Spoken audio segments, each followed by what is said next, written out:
Ek het vanaand so iets op die hart, en dit is iets oor vir die nuwejaarsvoornemens wat ons altyd het. Ek weet nie of jy iemand is wat nog steeds nuwejaarsvoornemens maak nie, maar ek het lang al daarmee opgehou. Ek dink dit is 10 of 15 jaar terug, het ek besluit, ek gaan nie meer nuwejaarsvoornemens doen nie, want daar is eenvoudige rede daarvoor. En dit is, dat het binne die eerste week, 2 of 3 jaar, miskien self 3 maande ook, en dan het ook maar vergete. So, by ouend beteken nuwejaarsvoornemens nie veel nie, en nou ja, ek het groot respek vir die wat het wel recht kry, regtig waar.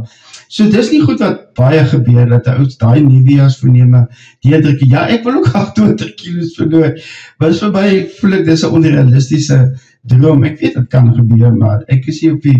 die regte plek om soos te doen. So wat ek doen is, ek kies gewoonlik 1 woord vir die jaar. Nou gewoonlik is dit nou 'n woord wat uit die groot boek uitkom. Ek het in die verlede al gekies, liefde en vrede en geduld, jy weet, en dan lewe ou nou maar daai hele woord, daai idee, gaan jy maar so deur met hom, en oral waar hy kom, probeer nou die woordjie uitleef. En dis ook altyd 'n woordjie met goeie waardes, en wat die mens ook in die groot boek kry. So in hierdie jaar het ek weer besluit, ek gaan toch maar aanhou met en ek noem sommer die 1 woord filosofie. Dis nie 'n sinnetjie nie, dis nie net 'n lettertjie nie, dis net 1 ordentlike woord. En my woord vir jaar is water. Nou,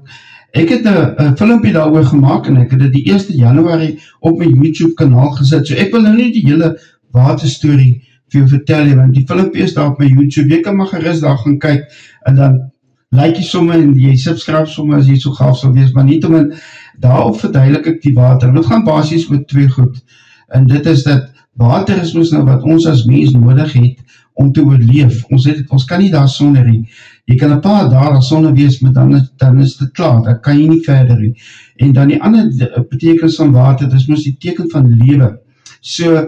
en alles staan, wat daar in die groot boek, en ek het alles ook so daar in my filmpie verduidelik, so,